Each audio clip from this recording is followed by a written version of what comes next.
So here is a dish for the channel, which is arguably the most iconic dish of the 90s and noughties. This is a dish created by the legendary Pierre Koffmann, emulated by many, many chefs and delivered to loads of people. I ate this dish at the restaurant in Hyde Park, cooked by Pierre, and it was a life changer. This is stuffed pig trotters, a tribute to Pierre Koffmann. What do we need for this? We need beautiful pig trotters. They must be from the hind leg, the back leg. They're longer, they have more meat on them, they're easier to bone out, stuff and feel. We need some lovely chicken mousse, chicken breast, cream, salt, lovely white pepper. We need some diced onions, we need some poached veal sweetbreads, these are heart sweetbreads. We need some lovely morel mushroom, and we need some chopped parsley. And then there's a lovely pan of mashed potato. But that's the start point for this incredible dish. So the first thing we need to do is prep these pig trotters and take the major bone out in the middle there. That's the key part to this whole dish, to create that cavity that we're then going to fill with all the beautiful stuff. So take a blowtorch to take off any of those excess hairs, because they won't go away no matter how much cooking you do. So just get rid of those. And then you got that sort of opening there naturally that they've used to hang up the pig. All we need to do is go straight in there like so, open it up. You're almost trying to basically open up the center of the pig trotter completely and then lift out the bone. It's a bit of a tricky piece of butchery. Best thing to do is to get someone else to do it for you. It's a tricky piece of butchery, but it does take a bit of practice. But nice thing to do, and look, you're using a not particularly expensive piece of meat, so not, you know, it's not so bad to practice on. But basically work your way round. I'm using a very small part of the knife actually to work round. And this dish, you know, it was iconic in the late 80s and 90s, into the early 2000s. People were doing it all over the place. Pierre Koffmann at La Tante Claire, with all those incredible chefs there, and the icon that he created there. He created this dish, and arguably one of the most legendary chefs from France to be brought into England and make such an impact on the restaurant scene. 3 stars at La Tante Claire, with a lot of incredible chefs that have gone through that kitchen. I'm not one of them, that's for sure. Not a legend or a legendary chef that went through that kitchen. But this dish I've definitely eaten.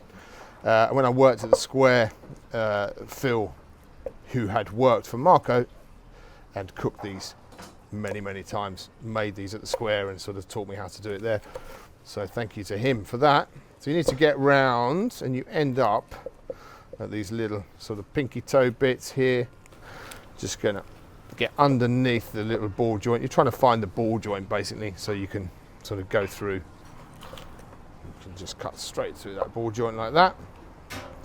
And then you've got to really keep that skin taut. It's the skin part that's going to be the kind of sausage casing for our lovely stuffing that we're going to create. So all the way down there, cut straight through there. I use a very small knife for this, and a sharp, small bladed, quite stiff bladed knife, because the chances of it ending up in the middle of your hand are quite high. So just make sure you're aware of where the knife is at all times if I was you. There, once we get to that point, you can just keep going round like so. Then I take a cloth, take this end of it, and then just basically tease that back like so. So I've got a nice tautness going on there, and then you can just work through there until you expose the next set of knuckles. Once you're there, you can basically break that back like so, twist it, and then you can just cut through. And then that's what you're left with, which is the bone. That is the casing, no hairs, and that's ready for cooking. Right, so for this stage, you need to get these pig trotters cooked. It's different to how you think it's going to be, because actually they're going to sort of poach in a little braise. You can't seal them off. You've got to be very gentle with these little pockets now, because if you get very aggressive on the heat or start sealing them off, they're just going to shrink to nothing. So we're going to basically create a wonderful liquid, a vessel that's enhanced and powerful for them to be able to go in the oven and do their thing. So we start with lovely mirepoix vegetables, so some celery, some onion, some leek in there. There's a bit of celeriac in there as well because it's robust and earthy. Get that in, get that brown. We're trying to bring depth into flavour now. Lots of depth of flavour, lots of brown richness in there as well. Get that in there now. In can go the bouquet garni, but put a little bit of salt in there. A bit of Maldon. Pretty heavy reduction coming later, so go easy on the salt at this point. Don't want to get crazy. Going to drop a few peppercorns in there. Just think that bit of heat, a bit of warmth, that a bit of earthiness, really important. Get that in. In goes some garlic. So mirepoix, beautiful bouquet garni. In goes the garlic, black peppercorns in oil. Start to roast that up now. Give us a few minutes and that will be absolutely fantastic. And then in goes our red wine. Beautiful. In goes our port. I'm going to stop saying beautiful. Everyone comments and I say beautiful too much. I do say it too much, but I do think things are beautiful. I'm really sorry. In goes the port. Absolutely beep. That gets a full reduction all the way down now. All right, all the way down to sticky. That's starting to. It looks great like that.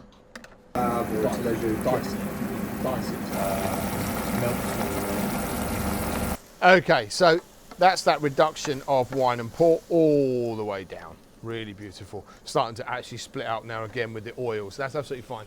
So in that is going to go, let's turn that off a second. In goes our pig's trotters. They're going to lay those in nicely. Now, the key is when these are going in the oven, you can cook these quite quickly, but they will shrink. They'll just kind of not want to be cooked that fast. So nice slow cook, 160, 3 hours, really gently. Line them up in there. How nice does that look? How lovely. I also pop one of these bones in here as well because I'm looking for that gelatinous effect that we're going to get from those bones and all that sort of. That's what's going to thicken our sauce and give us that viscosity in the sauce. Really important. In goes the brown chicken stock. That's lovely. And I cook them flat like this on purpose. I also don't cook them in a tall pot and let them drown. That just looks so nice. Lovely. And because I got a fan assisted oven, I have to put a little trick here. I have to put some spoons on top so my paper doesn't fly in the air. That's going to see the oven for about 3 hours. Right, here's the filling for our trotters.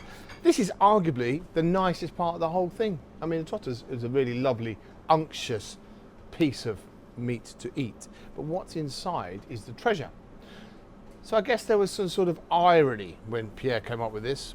You need to ask him, not me. But veal sweetbreads with chicken mousse and morel mushrooms. These are two super luxury ingredients with arguably one of the most humble ingredients. But putting the two together, you end up with this sort of pauper, rich man combo. Very clever. So we're going to go first of all with some oil and our onions. Now, whenever you see me make onions, you'll always see me put salt in there in the beginning and allow the onions to bleed and allow the moisture to come out so we get that beautiful translucency. We're working the onion to get real sweetness and depth out of it. This is not the case with this one. So no salt goes in there. We're looking to create that burger van onion, that really lovely roasted onion flavour, that fried onions, that's what we're looking for. Adds huge depth of flavour. So no salt, lots of colour, lots of movement in there, and just let those onions happen like that. Nice diced Spanish onion. Right, come over here. We've got some morel mushrooms. These are dried, but you can absolutely use some nice fresh ones as well if you want. They're in season now, but I just happen to love these dried ones that we buy. Into our onions as well. So we're going to pop those in, get that frying through. There. And then we've got these sweetbreads. So these are the veal heart sweetbreads, the ones we buy from Runzy's Market. We simply cook those in a beautiful court bouillon. Again, there's a video, if you scroll down, there's a video, don't forget to like. There's a nice video on cooking those lovely sweetbreads. We cook them so they're sort of about halfway, 3/4 way cooked. Cut them into really nice chunky pieces.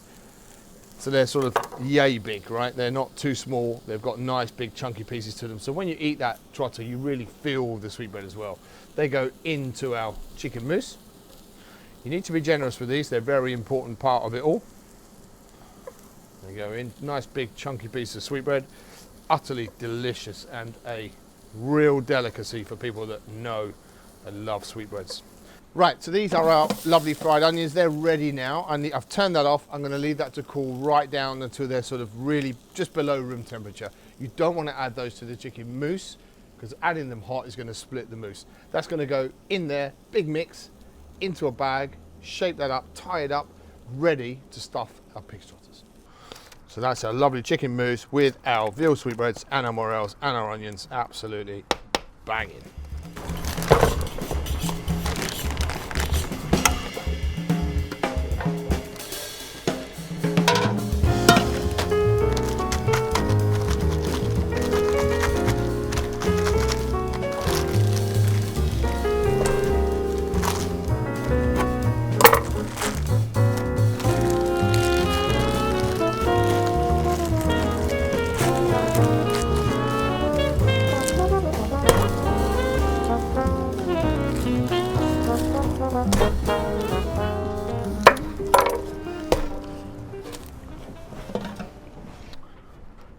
Okay, pig trotters, here we go. This is the one. After a lot of time in the oven, we've ended up with these beautiful pig trotters. And you can see how that has just softened in there. We've still managed to sort of maintain a nice shape with those trotters now. Be gentle with them. They will have opened, you will have breaks in them because that's just the way it is. Lift them out nicely, these little trotter vessels. Out they come. What a great thing. Don't want the veggies. What you do want is that lovely juice, that liquor, that cooking essence in there. That's the glory stuff here.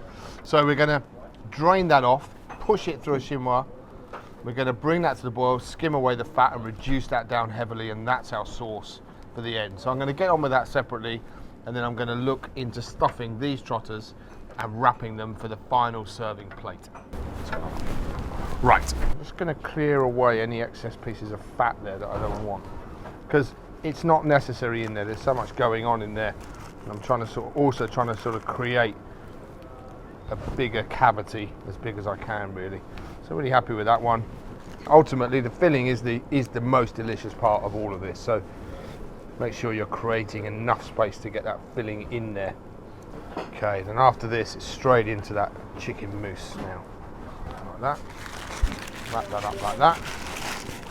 No longer need this stuff. Into our mousse now. We line that trotter up.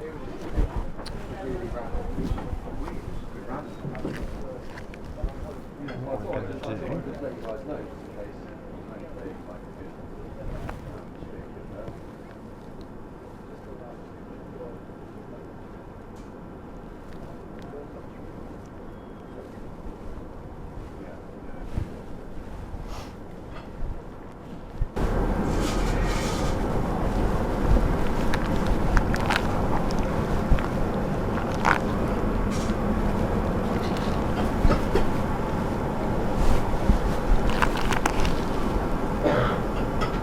fold it over like so, fold over the other side,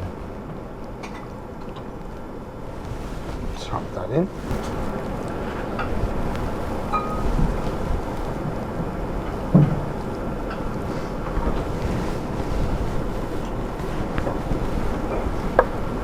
Now, next stage, to get these guys wrapped up, a little bit of butter in there. You take some of this lovely reduced pork sauce. That goes in, it's quite important, gives it a nice glaze up. Trotter goes in, like so. There we go. And then we can literally fold over. And the trick is to keep the tin foil really taut, but not twist it. And twist up the whole thing inside. You don't want it, you want it to remain as a really lovely cylinder. Just pull it out, just squeeze that together. Okay, and we've got this lovely water up to the boil. We're going to turn it right down so it's only just simmering, not boiling, so we don't want to split that chicken mousse. In it goes. Once 12 minutes like that in boiling water. While you're doing that, prepare yourself some mashed potatoes. You'll need it. So there is our beautiful mashed potato for the pig trotter. Okay, so that pig trotter's had a good 12 minutes in the water. Take it out. You've got to know which end's got the knuckle. Obviously, that's that end. We'll take the other end. Nice sharp knife. Just take off the end. You want to tighten it up a little bit, so take off the end there like that.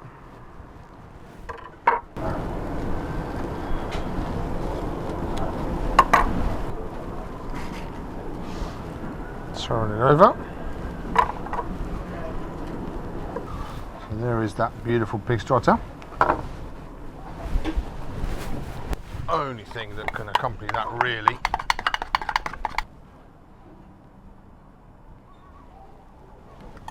mashed potato and a really grown up level of sauce to finish that dish.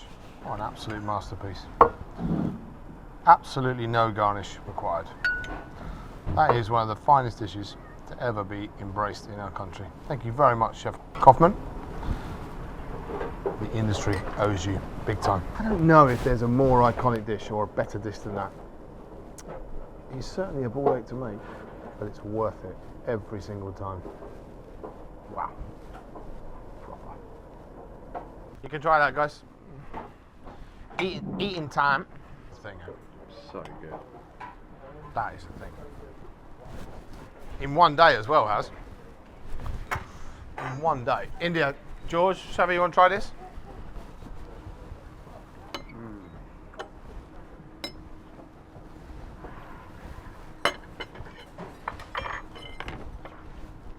That is just incredible. Trotters are so good.